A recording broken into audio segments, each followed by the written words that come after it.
सभी को मेरा नमस्कार। नमस्कार। रिप्लाई जरूर दे देना, क्योंकि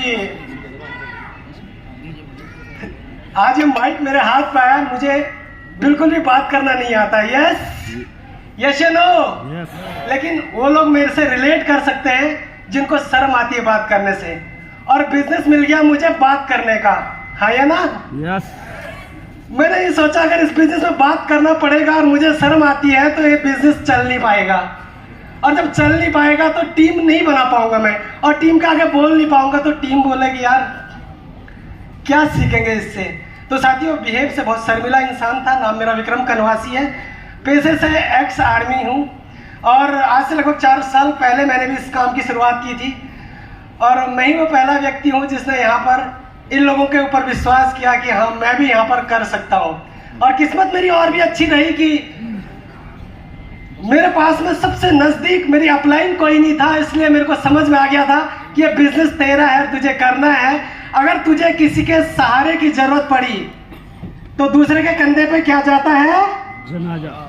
मैंने कहा दूसरे के कंधे पे नहीं भाई, सक्सेस तो अपने हाथ पे और अपने कर्मों से लिखी जाएगी।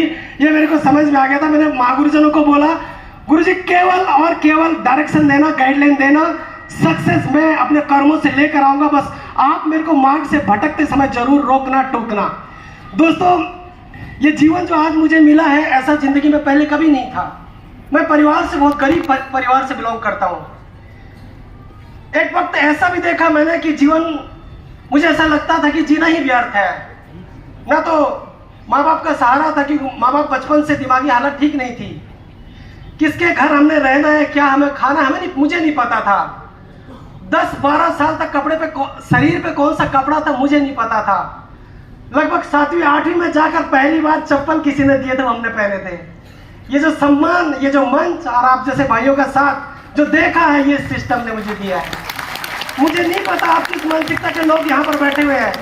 मुझे ऐसा लगा कि गरीब परिवार से बिलोंग करने वाला व्यक्ति अगर आज यहाँ पर 80 से 82 लाख रुपए की अचीवमेंट ले सकता है तो आप में से हर एक व्यक्ति ले सकता है। आया ना? लेकिन आप किस सोच के साथ में बैठे हुए मुझे नहीं पता, लेकिन मैंने एक बात समझ में आ गई थी, इस सिस्टम के अंदर गूंगा भी सक्सेस है, इस सिस्टम के अंदर बहरा भी सक्सेस है, इसमें अंधा भी सक्सेस है, बिना पैर वाला भी सक्सेस है, बिना हाथ वाला भी सक्सेस है। विक्रम कनवासी, अगर तूने भी अपनी माँ का दूध पिया है तो तू भी सक्सेस के लिए पैदा हुआ है। फेलियर को देख के अगर तू मोटिवेट हो गया ना तो तुझे भी फेलियर मिलेगा। मैं फेलियर को देख के मोटिवेट नहीं हुआ साहब। जब मैंने इस कंपनी में शुरुआत की थी उस समय 47 डायमंड हुआ करते थे। मेरे को एक बात समझ में आ गई कि अगर तू भी जिंदा है तो तू भी एक दिन डायमंड बनेगा। इस सोच के साथ में काम की शुरुआत की। लेकिन एक चीज मैं आपको बताना चाहता हूं, परिवार से गरीब जरूर था लेकिन सोच का भी बहुत गरीब था। और गरीब आदमी की एक सबसे बड़ी विडंबना है, उसके अंदर अहम और बहम और ईगो भी जरूर रहता है साहब।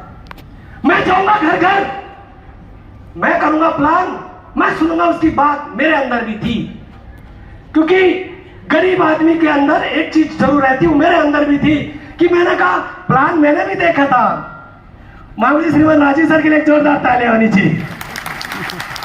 और प्लान देखने के बाद मैं भी, तो गरीब आदमी समझदार भी बहुत ज्यादा रहता साहब। मैंने कहा ऐसे बहुत सारे आते हैं, है कि नहीं। और प्लान की जब शुरुआत की, सर बार बार बोलने लगे। अनिल ने कि सर उस समय हमारी फौज में मेरी पलटन के सर भी, और उस समय हमारी पलटन थी बांग्लादेश, नहीं सॉरी भूटान, और वहां पर ऑडियो कॉल वैसे होता था, इंटरनेशनल कॉल। मैंने ब्लॉक लिस्ट में डाल दिया था उनको, क्योंकि गरीब आदमी समझदार बहुत होता है। मैं भी समझदार था, नहीं करूंगा, मैंने कहा ये घर घर जाने वाला काम नहीं करूंगा, ये फंसने वाला काम। क्योंकि लोग इस बात को बोल बोल के मेरे को बहुत दिक्कत आती थी। और दूसरी बड़ी बात, मैं फौज में इनसे सीनियर भी था। ये और बड़ी विडंबना होगी कि जूनियर के नीचे मैं काम करूंगा, मैं नहीं करूंगा। ये मेरे समझ में भी आया दोस्त, आप में से बहुत सारे लोग सीनियर बैठे हैं, उनका भी समझ में आ रहा होगा। लेकिन एक बात रियलाइज करना, अगर मैंने समझा, मुझे भी जब शुरू दिन मैंने कोट पैंट टाई पहनी थी, गलती से मैं घर में आ गया टाई पहन के, मुझे शर्म आ गई। मेरे को ये टाई पहन के मैं कैसे आ गया घर में? लोग बोले बेटा बैंक में लग गया शायद। मैं सच बता रहा हूं, कोई माने ना माने, मेरे को उस दिन इतनी शर्म आई, मैंने शादी वाला कोट पैंट पे टाई लगा दी थी। मार्केट में लोग ज्वाइन नहीं कर रहे हैं। मैडम बोल रही सारे पैसे खत्म कर दिया आपने, एक भी व्यक्ति ज्वाइन नहीं हुआ। मैं जब पेंशन आया था 2019 में, मेरा बेटा पैदा हुआ था, मेरे घर से सबसे बड़ी दिक्कत यह आई कि लोग, मेरे घर वाले बोलने लगी कि जब बच्चा पैदा हुआ था अब उसको गवर्नमेंट जॉब करनी थी। ये व्यक्ति गवर्नमेंट जॉब को छोड़ के आ गया। लेकिन मुझे एक बात समझ में आई थी कि यार जीवन बार बार नहीं मिल सकता।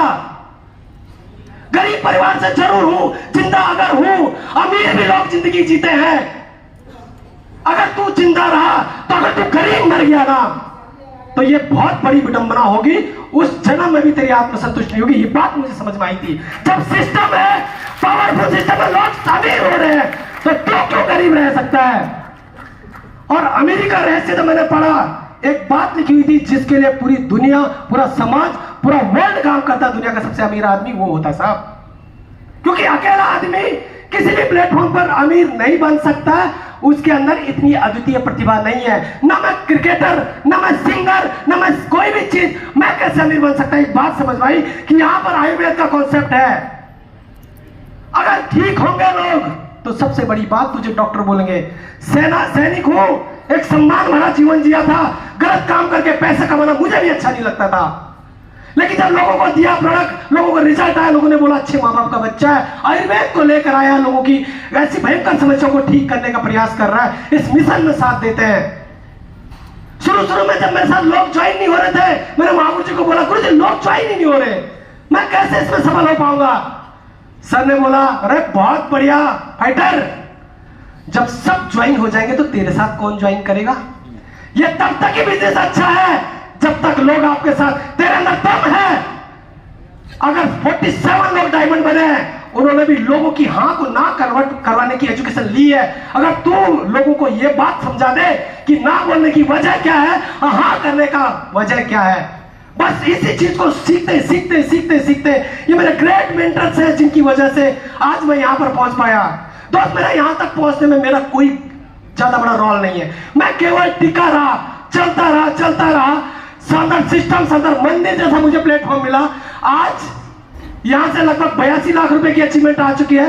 शादी के पैसे से मैं स्कूटी लेकर आया था, वो न्यूते के पैसे होते ना, स्कूटी लेकर आया था मेरी जिंदगी की। एक मिनट और, सबसे बड़ी गाड़ी हुआ थी इस बिजनेस से 1.5 साल के अंदर में सेलेरियो कार 6 लाख रुपए की लेकर आ गया था।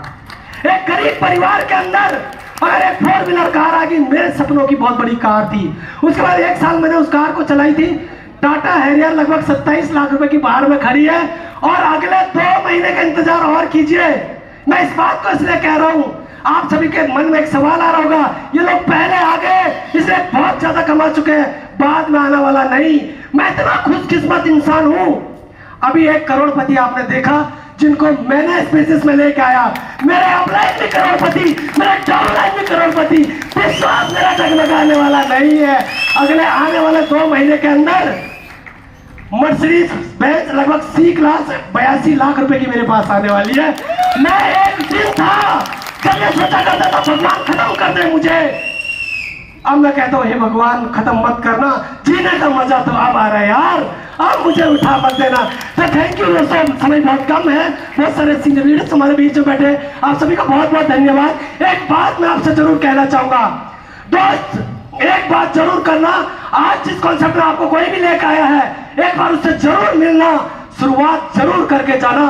काश शब्द जिंदगी में बहुत परेशान करता है, करके जरूर देखना, या तो अगर सक्सेस हो गए तो जीत मिलेगी, और नहीं हो पाया तो पीकर ठीक हो गए, सीख जरूर मिलेगी। तो थैंक यू, बहुत बहुत धन्यवाद। Wish you all the best. Manav का बहुत बहुत धन्यवाद। Thank you sir, thank you.